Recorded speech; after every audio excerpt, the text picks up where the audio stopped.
Welcome to Kenton's videos. Enjoy the video. In this video, I will explain how to make invisible spikes, focusing on creating a convincing visual illusion. We'll explore the principles behind making objects seem to disappear, transforming ordinary materials into extraordinary visual effects. This process involves careful material selection and precise execution, allowing you to craft an impressive, unseen barrier that will captivate your audience. Get ready to learn the secrets of optical trickery. Selecting the right materials is your first crucial step. Opt for clear acrylic or polycarbonate sheets, ideally around 1/8 inch thick, for their excellent transparency.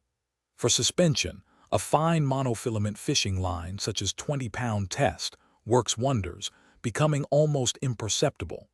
Alternatively, highly polished metal or glass can create a reflective illusion, making your spikes blend seamlessly with their environment. These choices lay the foundation for your invisible creation. Now let's move to shaping and assembly. Carefully cut your transparent material into the desired spike forms. Precision is key here, so consider using a laser cutter for clean lines. After cutting, meticulously polish all edges to remove any rough spots or light refracting surfaces, ensuring maximum invisibility.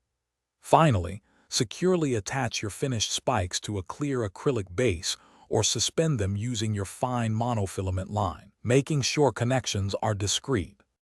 The final touch for true invisibility lies in expert lighting and presentation.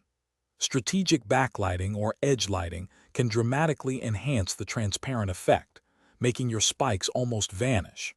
Always position your invisible spikes against a dark, uncluttered background to maximize contrast and minimize distractions. Remember to experiment with various viewing angles and distances.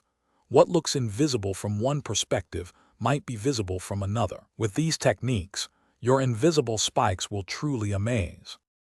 Thanks for watching. Consider subscribing if we helped you.